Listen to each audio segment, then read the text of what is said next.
Assalamualaikum warahmatullahi wabarakatuh. Selamat bertemu kembali dengan pelajaran matematika wajib kelas 11 SMA. Pada kesempatan ini kita akan membahas fungsi input. Adapun tujuan pembelajarannya sebagai berikut. Setelah mempelajari materi ini, murid diharapkan mampu 1. Menjelaskan pengertian fungsi input. Yang kedua, menentukan syarat suatu fungsi memiliki fungsi input. Yang ketiga, menentukan fungsi input dari suatu fungsi. Dan yang keempat, menyelesaikan masalah kontekstual yang berkaitan dengan fungsi input. Sebelumnya kita sudah mempelajari sifat-sifat fungsi. Yang pertama, fungsi injektif, yaitu fungsi yang berpasangan satu-satu. Yang kedua, fungsi surjektif, yaitu semua anggota kodomain mempunyai pasangan. Dan yang ketiga adalah fungsi bijektif,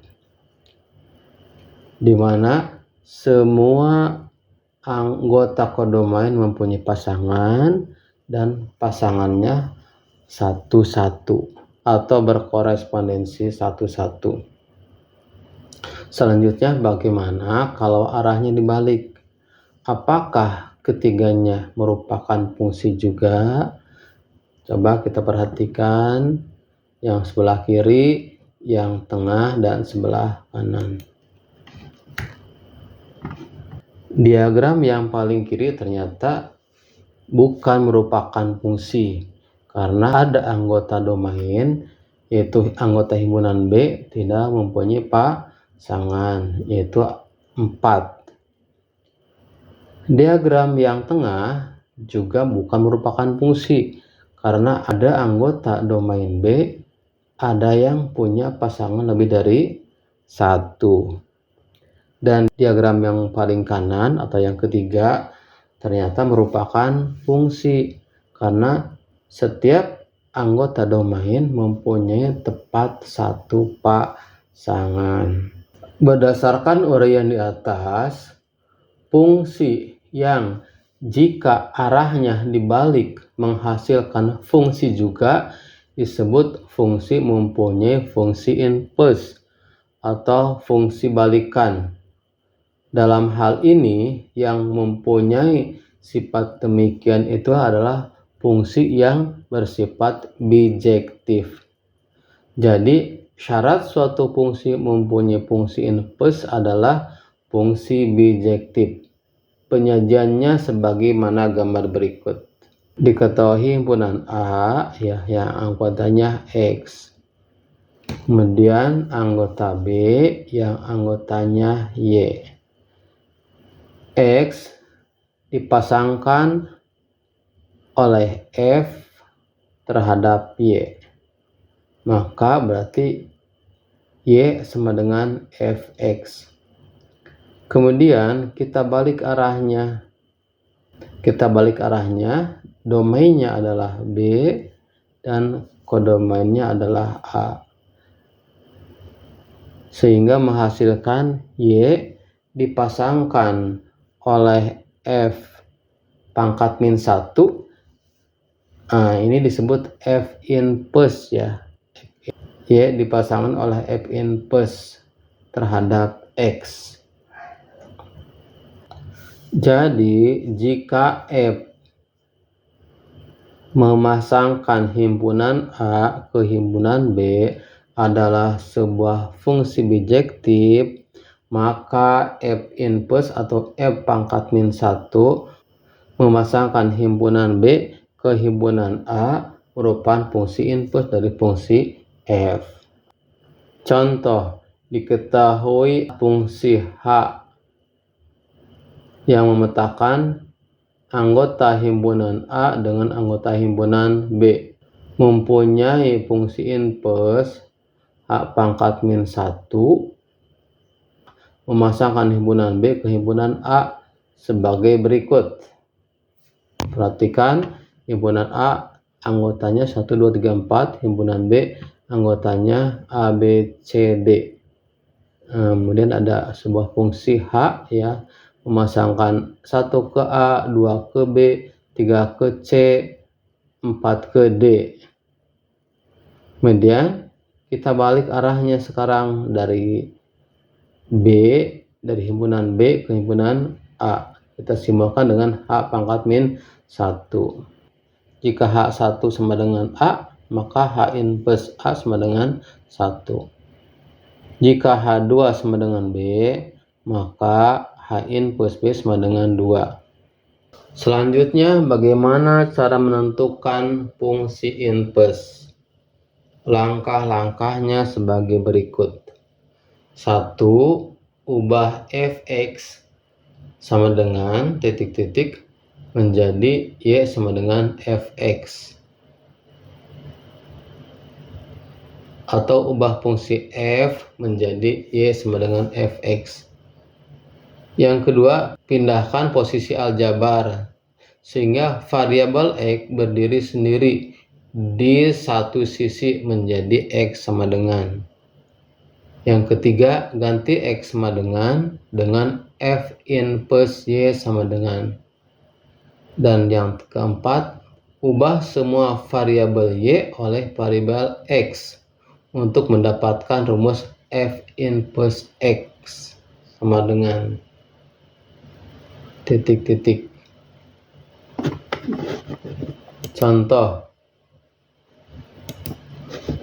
diketahui fungsi-fungsi berikut. Yang A, fx sama dengan x plus 4. Tentukan f in plus x dan f in plus 2. B, f in plus x sama dengan 3x min 7. Tentukan f in plus x dan f in plus 2. Yang C, fx sama dengan 5x min 4. Tentukan f in plus x dan f in plus 2. D, gx sama dengan x plus 1 per 2x min 3. Tentukan g in plus 1.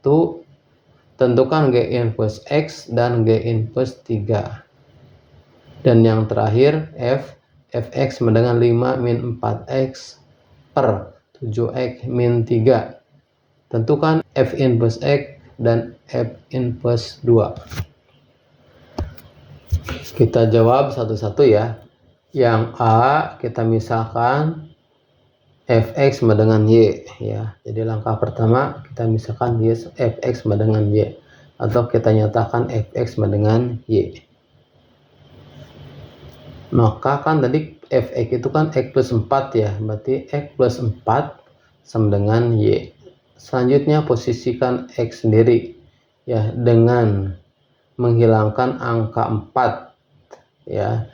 Jadi untuk menghilangkan angka 4 kita tambah dengan min 4 ya. Jadi x tambah 4 tambah min 4 sama dengan y tambah min 4.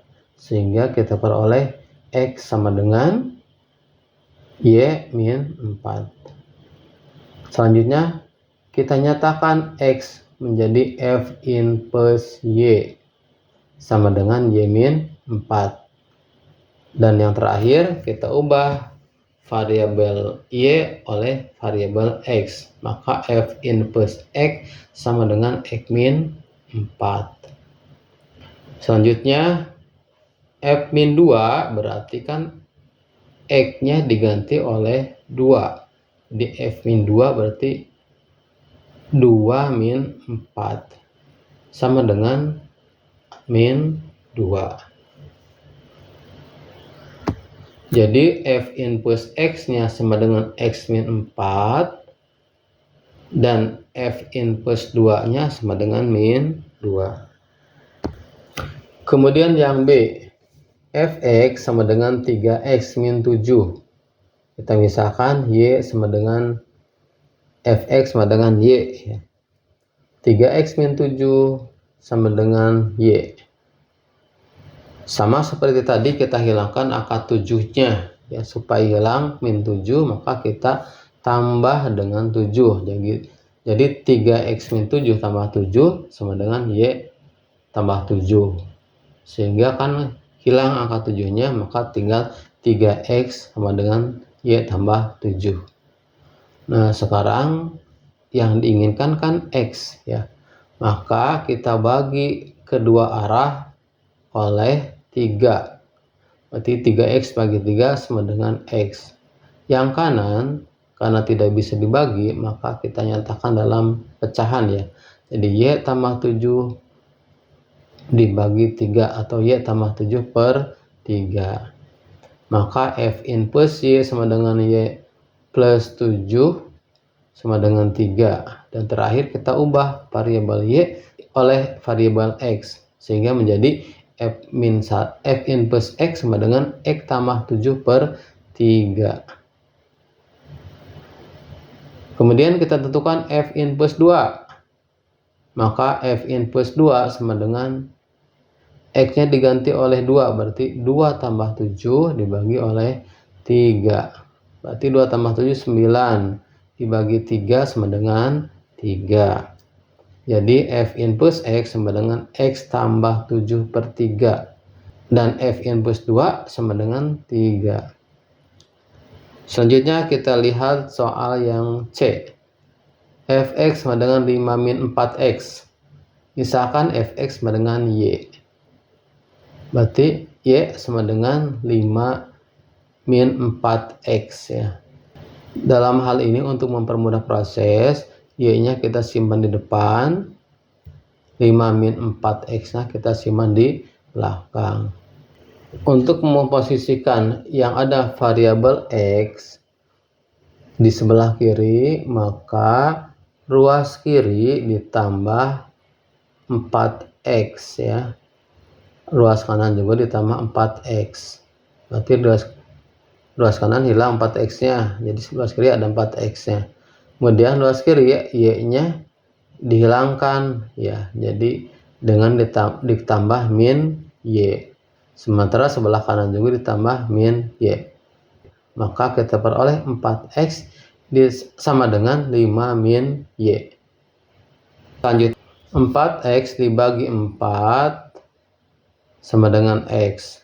5 min y dibagi 4 sama dengan 5 min y per 4. Maka f in plus y sama dengan 5 min y per 4. Kemudian variabel y diubah oleh variabel x, diperoleh f in plus x sama dengan 5 min x per 4. Terus f in plus 2 berarti kita ganti oleh 2x-nya. Berarti 5 min 2 per 4. 5 min 2 adalah 3 per 4. Jadi f in plus 2 sama dengan 3 per 4. Kesimpulannya berarti jadi f in plus x sama dengan 5 min x dan f in plus 2 sama dengan 3 per 4. Selanjutnya yang D. D itu gx sama dengan x plus 1 per 2x min 3. Kita misalkan gx sama dengan y. Sehingga fungsi g di atas dapat ditulis menjadi y sama dengan x tambah 1 per 2x kurang 3. Kemudian kita hilangkan pernya. Sehingga kita kali oleh 2x min 3. Sebelah kiri y dikali 2x min 3. Sebelah kanan x tambah 1 per 2x min 3 dibagi 2x min 3. Maka sisanya x plus 1. Jadi y kali 2x min 3 sama dengan x plus 1. Kemudian kita kalikan ke dalam ya. Jadi y kali 2x, 2xy. Y kali min 3 jadi min 3y. Kemudian x-nya dipindahkan ke sebelah kiri ya. Sama dengan 1. Asalnya plus x menjadi min x. Sama dengan 1. Selanjutnya kita satukan yang ada variabel x, yaitu 2xy min x ya, sama dengan 1 ditambah 3y. Nah, setelah itu kita keluarkan X-nya. Dari 2X kita keluarkan X, maka diperoleh 2X. Maka diperoleh X kali 2Y min 1. Sama dengan 1 tambah 3Y. Setelah itu kita posisikan X sendirian. Ya. Berarti 1 tambah 3Y per 2Y min 1. Atau 3Y plus 1 per 2Y min 1. Maka G in plus Y sama dengan 3Y tambah 1 per 2Y min 1. Sehingga setelah kita ganti variabel Y-nya oleh X, diperoleh G in plus X sama dengan 3X plus 1 per 2X min 1. Berarti G in plus min 3 sama dengan 3 kali 3 ditambah 1 per 2 kali 3 dikurangi 1. 3 kali 3 berapa? 9 tambah 1 sama dengan 10. 2 kali 3 6 kurang 1 5. Jadi 10 per 2 sama dengan 5. Jadi 10 bagi 5 adalah 2. Jadi G inverse X-nya sama dengan 3X plus 1 per 2X min 1. Dan G inverse 3-nya sama dengan 2.